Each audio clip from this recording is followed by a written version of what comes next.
Matthew ଅଧ୍ୟାୟ 27। ପିଲାତଙ୍କ ସମ୍ମୁଖରେ ଯୀଶୁ। ସକାଳ ହୁଅନ୍ତେ ସମସ୍ତ ପ୍ରଧାନ ଯାଜକମାନେ ପୁଣି ଲୋକମାନଙ୍କର ପ୍ରାଚୀନ ବର୍ଗ ଯୀଶୁଙ୍କୁ ବଧ କରିବା ପାଇଁ ତାହାଙ୍କର ବିରୁଦ୍ଧରେ ମନ୍ତ୍ରଣା କଲେ। ଆଉ ସେମାନେ ତାହାଙ୍କୁ ବାନ୍ଧି ନେଇଯାଇ ପିଲାତ ନାମକ ଶାସନକର୍ତ୍ତାଙ୍କ ହସ୍ତରେ ସମର୍ପଣ କଲେ। ଜିହୁଦାର ମୃତ୍ୟୁ। ସେତେବେଳେ ତାହାଙ୍କୁ ଶତ୍ରୁ ହସ୍ତରେ ସମର୍ପଣକାରୀ ଜିହୁଦା ସେ ପ୍ରାଣଦଣ୍ଡାଜ୍ଞା ପାଇଅଛନ୍ତି ଏହା ଦେଖି ଅନୁତାପ କରି ପ୍ରଧାନ ଯାଜକ ଓ ପ୍ରାଚୀନ ବର୍ଗଙ୍କ ନିକଟକୁ ସେହି 30 ଗୋଟି ରୌପ୍ୟ ମୁଦ୍ରା ଫେରାଇ ଆଣି କହିଲା, ମୁଁ ନିର୍ଦ୍ଦୋଷକୁ ମୃତ୍ୟୁ ହସ୍ତରେ ସମର୍ପଣ କରି ପାପ କରିଅଛି। କିନ୍ତୁ ସେମାନେ କହିଲେ, ସେଥିରେ ଆମ୍ଭମାନଙ୍କର କ'ଣ ଅଛି? ତୁ ତାହା ବୁଝ। ତହିଁରେ ସେ ରୌପ୍ୟ ମୁଦ୍ରା ଗୁଡ଼ାକ ମନ୍ଦିର ଭିତରେ ଫୋପାଡ଼ି ଦେଇ ଚାଲିଗଲା। ପୁଣି ଯାଇ ଆପଣାକୁ ଫାଶୀ ଦେଲା। କିନ୍ତୁ ପ୍ରଧାନ ଯାଜକମାନେ ସେହି ରୌପ୍ୟ ମୁଦ୍ରା ଗୁଡ଼ାକ ନେଇ କହିଲେ, ଏହା ମନ୍ଦିରର ଭଣ୍ଡାରରେ ରଖିବା ବିଧିସଙ୍ଗତ ନୁହେଁ, କାରଣ ଏ ତ ରକ୍ତର ମୂଲ୍ୟ। ପୁଣି ସେମାନେ ମନ୍ତ୍ରଣା କରି ବିଦେଶୀମାନଙ୍କର ସମାଧି ନିମନ୍ତେ ସେହି ମୁଦ୍ରାରେ କୁମ୍ଭକାରର କ୍ଷେତ୍ର କିଣିଲେ। ଏଣୁ ଆଜି ପର୍ଯ୍ୟନ୍ତ ସେହି କ୍ଷେତ୍ରକୁ ରକ୍ତକ୍ଷେତ୍ର ବୋଲି କହନ୍ତି। ଏଥିରେ ଜିରିମିୟ ଭାବବାଦୀଙ୍କ ଦ୍ୱାରା ଉକ୍ତ ଏହି ବାକ୍ୟ ସଫଳ ହେଲା, ଇସ୍ରାଏଲ ସନ୍ତାନମାନେ ଯାହାଙ୍କ ମୂଲ୍ୟ ନିରୂପଣ କରିଥିଲେ ତାହାଙ୍କ ମୂଲ୍ୟ ସ୍ୱରୂପ ସେହି 30 ଗୋଟି ରୌପ୍ୟ ମୁଦ୍ରା ସେମାନେ ନେଇ ମୋ ପ୍ରତି ପ୍ରଭୁଙ୍କ ଆଦେଶ ଅନୁସାରେ କୁମ୍ଭକାରର କ୍ଷେତ୍ର ନିମନ୍ତେ ଦେଲେ। ଯୀଶୁଙ୍କ ବିଚାର। ଇତିମଧ୍ୟରେ ଯୀଶୁ ଶାସନକର୍ତ୍ତାଙ୍କ ସମ୍ମୁଖରେ ଠିଆ କରାଗଲେ। ଆଉ ଶାସନକର୍ତ୍ତା ତାହାଙ୍କୁ ପଚାରିଲେ, ତୁମ୍ଭେ କି ଯିହୁଦୀମାନଙ୍କର ରାଜା? ଯୀଶୁ କହିଲେ, ଆପଣ କହୁଅଛନ୍ତି।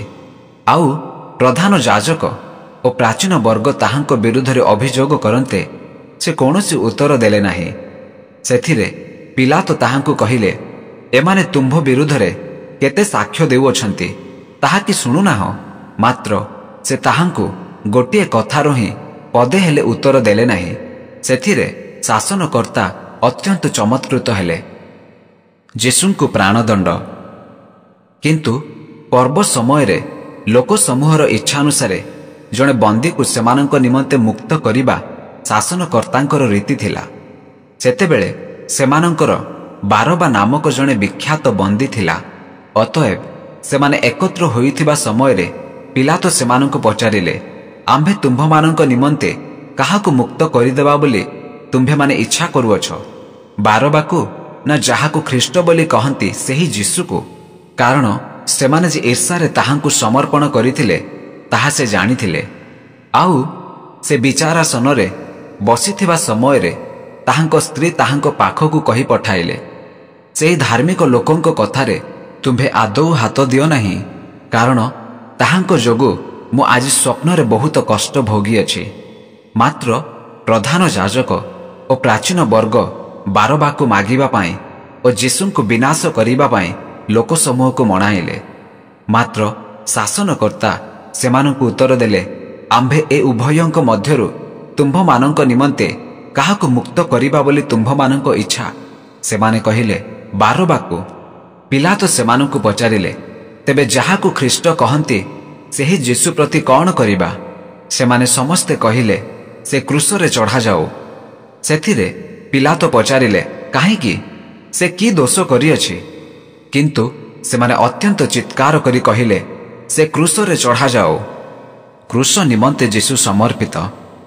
ଏଣୁ ପିଲାତ ଯେତେବେଳେ ଦେଖିଲେ ଯେ ସେ କିଛି କରିପାରୁନାହାନ୍ତି, ବରଂ ଆହୁରି ଗଣ୍ଡଗୋଳ ହେଉଅଛି, ସେତେବେଳେ ସେ ପାଣି ନେଇ ଲୋକମାନଙ୍କ ଆଗରେ ହାତ ଧୋଇ କହିଲେ, ଏହି ରକ୍ତପାତରେ ଆମ୍ଭେ ନିର୍ଦ୍ଦୋଷ, ତୁମ୍ଭେମାନେ ତାହା ବୁଝ। ଏଥିରେ ସମସ୍ତ ଲୋକ ଉତ୍ତର ଦେଲେ, ତାହାର ରକ୍ତ ଆମ୍ଭମାନଙ୍କ ଓ ଆମ୍ଭମାନଙ୍କ ସନ୍ତାନମାନଙ୍କ ଉପରେ ବର୍ତ୍ତୁ। ସେଥିରେ ସେ ସେମାନଙ୍କ ନିମନ୍ତେ ବାରବାକୁ ମୁକ୍ତ କଲେ। ମାତ୍ର ଯୀଶୁଙ୍କୁ କୋରଡ଼ା ପ୍ରହାର କରାଇ କ୍ରୁଶରେ ଚଢ଼ାଇବା ନିମନ୍ତେ ସମର୍ପଣ କଲେ। ଯୀଶୁଙ୍କ ପ୍ରତି ପରିହାସ। ଏହାପରେ ଶାସନକର୍ତ୍ତାଙ୍କ ସୈନ୍ୟମାନେ ଯୀଶୁଙ୍କୁ ପ୍ରାସାଦ ଭିତରକୁ ନେଇଯାଇ ସମସ୍ତ ସୈନ୍ୟ ଦଳକୁ ତାହାଙ୍କ ନିକଟରେ ଏକତ୍ର କଲେ। ପୁଣି ସେମାନେ ତାହାଙ୍କ ବସ୍ତ୍ର କାଢ଼ି ନେଇ ତାହାଙ୍କୁ ଲୋହିତ ବର୍ଣ୍ଣର ବସ୍ତ୍ର ପିନ୍ଧାଇଲେ। ଆଉ କଣ୍ଟାର ମୁକୁଟ ବନାଇ ତାହାଙ୍କ ମସ୍ତକରେ ଦେଲେ ଓ ତାହାଙ୍କର ଦକ୍ଷିଣ ହସ୍ତରେ ଖଣ୍ଡିଏ ନଳ ଦେଲେ। ପୁଣି ତାହାଙ୍କ ସମ୍ମୁଖରେ ଜାନୁପାତି ଏହା କହି ତାହାଙ୍କୁ ପରିହାସ କଲେ, ହେ ଯିହୁଦୀମାନଙ୍କ ରାଜା, ନମସ୍କାର। ଆଉ ସେମାନେ ତାହାଙ୍କ ଉପରେ ଛେପ ପକାଇଲେ ଓ ସେହି ନଳ ନେଇ ତାହାଙ୍କ ମୁଣ୍ଡରେ ମାରିବାକୁ ଲାଗିଲେ। ପୁଣି ସେମାନେ ତାହାଙ୍କୁ ପରିହାସ କଲାପରେ ସେହି ବସ୍ତ୍ର କାଢ଼ି ନେଇ ତାହାଙ୍କର ନିଜ ବସ୍ତ୍ର ପିନ୍ଧାଇଲେ ଓ ତାହାଙ୍କୁ କ୍ରୁଶରେ ଚଢ଼ାଇବାକୁ ଘେନିଗଲେ। ଯୀଶୁଙ୍କ କ୍ରୁଶବିଦ୍ଧ। ସେମାନେ ବାହାରିବା ସମୟରେ ସିମୋନ ନାମକ ଜଣେ କୁରେଣୀୟ ଲୋକକୁ ଦେଖି ଯୀଶୁଙ୍କ କ୍ରୁଶ ବୋହିବା ପାଇଁ ତାହାଙ୍କୁ ବାଧ୍ୟ କଲେ। ଆଉ ସେମାନେ ଗଲଗଥା ନାମକ ସ୍ଥାନ ଅର୍ଥାତ୍ ଯାହାକୁ କପାଳ ସ୍ଥଳ ବୋଲି କହନ୍ତି, ସେଠାରେ ଉପସ୍ଥିତ ହୋଇ ତାହାଙ୍କୁ ପିତା ମିଶା ଯାଇଥିବା ଦ୍ରାକ୍ଷାରସ ପାନ କରିବାକୁ ଦେଲେ। ମାତ୍ର ସେ ତାହା ଆସ୍ୱାଦନ କରି ପାନ କରିବାକୁ ଇଚ୍ଛା କଲେ ନାହିଁ। ପରେ ସେମାନେ ତାହାଙ୍କୁ କ୍ରୁଶରେ ଚଢ଼ାଇ ତାହାଙ୍କ ବସ୍ତ୍ର ସବୁ ଗୁଲି ବାଣ୍ଟ ଦ୍ୱାରା ଆପଣା ଆପଣା ମଧ୍ୟରେ ଭାଗ କରିନେଲେ। ପୁଣି ସେଠାରେ ବସି ତାହାଙ୍କୁ ଜଗି ରହିଲେ। ଆଉ ସେମାନେ ତାହାଙ୍କ ମସ୍ତକର ଉର୍ଦ୍ଧ୍ୱରେ ଏହି ଅଭିଯୋଗ ପତ୍ର ଲେଖି ଲଗାଇଦେଲେ, ଏ ଯିହୁଦୀମାନଙ୍କର ରାଜା ଯୀଶୁ। ସେତେବେଳେ ତାହାଙ୍କ ଦକ୍ଷିଣ ପାର୍ଶ୍ୱରେ ଜଣେ ଓ ବାମ ପାର୍ଶ୍ୱରେ ଜଣେ ଏହିପରି 2 ଜଣ ଡକାୟତମାନେ ତାହାଙ୍କ ସହିତ କ୍ରୁଶରେ ଚଢ଼ାଗଲେ। ଆଉ ସେହି ବାଟ ଦେଇ ଯାଉଥିବା ଲୋକମାନେ ଆପଣା ଆପଣା ମୁଣ୍ଡ ହଲାଇ ତାହାଙ୍କର ନିନ୍ଦା କରି କହିବାକୁ ଲାଗିଲେ, ରେ ମନ୍ଦିର ଭଗ୍ନକାରୀ ଓ 3 ଦିନରେ ତାହା ନିର୍ମାଣକାରୀ, ତୁ ଯେବେ ଈଶ୍ୱରଙ୍କ ପୁତ୍ର, ତେବେ ଆପଣାକୁ ରକ୍ଷା କରି କ୍ରୁଶରୁ ଓହ୍ଲାଇଆ।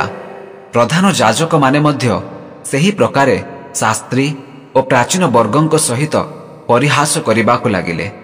ସେ ଅନ୍ୟମାନଙ୍କୁ ରକ୍ଷା କଲା, ନିଜକୁ ରକ୍ଷା କରିପାରୁନାହିଁ। ସେ ପରା ଇସ୍ରାଏଲର ରାଜା। ସେ ଏହି କ୍ଷଣି କ୍ରୁଶରୁ ଓହ୍ଲାଇ ଆସୁ, ତେବେ ଆମ୍ଭେମାନେ ତାହାଠାରେ ବିଶ୍ୱାସ କରିବା। ସେ ଈଶ୍ୱରଙ୍କଠାରେ ବିଶ୍ୱାସ କରେ। ସେ ଯଦି ତାହାଠାରେ ସନ୍ତୁଷ୍ଟ, ତାହେଲେ ଏହି କ୍ଷଣି ତାହାକୁ ରକ୍ଷା କରନ୍ତୁ। ସେ ତ କହିଥିଲା, ମୁଁ ଈଶ୍ୱରଙ୍କ ପୁତ୍ର। ପୁଣି ଯେଉଁ ଡକାୟତମାନେ ତାହାଙ୍କ ସହିତ କ୍ରୁଶରେ ଚଢ଼ାଯାଇଥିଲେ, ସେମାନେ ସୁଦ୍ଧା ତାହାଙ୍କୁ ସେହି ପ୍ରକାର ନିନ୍ଦା କରିବାକୁ ଲାଗିଲେ। ଯୀଶୁଙ୍କ ମୃତ୍ୟୁ ପରେ 12 ଘଣ୍ଟାଠାରୁ 3 ଘଣ୍ଟା ପର୍ଯ୍ୟନ୍ତ ଦେଶଯାକ ଅନ୍ଧକାର ଘଟିଗଲା। ଆଉ ପ୍ରାୟ 3 ଘଣ୍ଟା ସମୟରେ ଯୀଶୁ ଉଚ୍ଚ ସ୍ୱରରେ ଡାକି କହିଲେ, ଏଲି ଏଲି ଲାମା ଶବକ୍ଥାନି, ଅର୍ଥାତ୍ ହେ ମୋହର ଈଶ୍ୱର, ହେ ମୋହର ଈଶ୍ୱର, ତୁମ୍ଭେ ମୋତେ କାହିଁକି ପରିତ୍ୟାଗ କଲ? ଏହା ଶୁଣି ସେଠାରେ ଠିଆ ହୋଇଥିବା ଲୋକମାନଙ୍କ ମଧ୍ୟରୁ କେହି କେହି କହିଲେ, ଏ ଲୋକ ଏଲିୟଙ୍କୁ ଡାକୁଅଛି। ଆଉ ସେହି କ୍ଷଣି ସେମାନଙ୍କ ମଧ୍ୟରୁ ଜଣେ ଦୌଡ଼ି ଯାଇ ଗୋଟିଏ ଏଜବ ନେଇ ତାହା ଅମ୍ଳ ରସରେ ପୂର୍ଣ୍ଣ କଲା। ଆଉ ତାହା ଖଣ୍ଡିଏ ନଳରେ ଲଗାଇ ତାହାଙ୍କୁ ପାନ କରିବାକୁ ଦେଲା।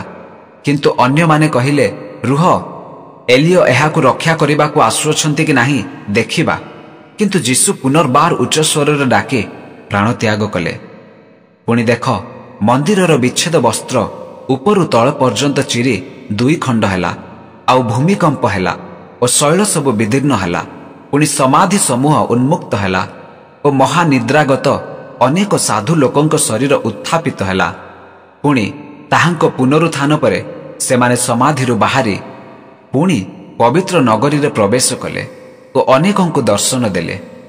ସତ ସେନାପତି ଓ ତାହାଙ୍କ ସାଙ୍ଗରେ ଯେଉଁମାନେ ଯୀଶୁଙ୍କୁ ଜଗିଥିଲେ, ସେମାନେ ଭୂମିକମ୍ପାଦି ଘଟଣା ଦେଖି ଅତ୍ୟନ୍ତ ଭୀତ ହୋଇ ରହିଲେ ଏବଂ କହିଲେ, ସତ୍ୟ ଏ ଈଶ୍ୱରଙ୍କ ପୁତ୍ର ଥିଲେ। ଆଉ ଅନେକ ସ୍ତ୍ରୀ ଲୋକ ସେ ସ୍ଥାନରେ ଥାଇ ଦୂରରୁ ଦେଖୁଥିଲେ। ସେମାନେ ଯୀଶୁଙ୍କ ସେବା କରୁ କରୁ ଗାଲିଲୀରୁ ତାହାଙ୍କ ସାଙ୍ଗରେ ଆସିଥିଲେ। ସେମାନଙ୍କ ମଧ୍ୟରେ ମଗ୍ଦଲିନୀ ମରିୟମ, ଯାକୁବ ଓ ଯୋସେଫଙ୍କ ମାତା ମରିୟମ, ପୁଣି ଜେବଦୀଙ୍କ ପୁତ୍ରମାନଙ୍କ ମାତା ଥିଲେ। ଯୀଶୁଙ୍କ ସମାଧି।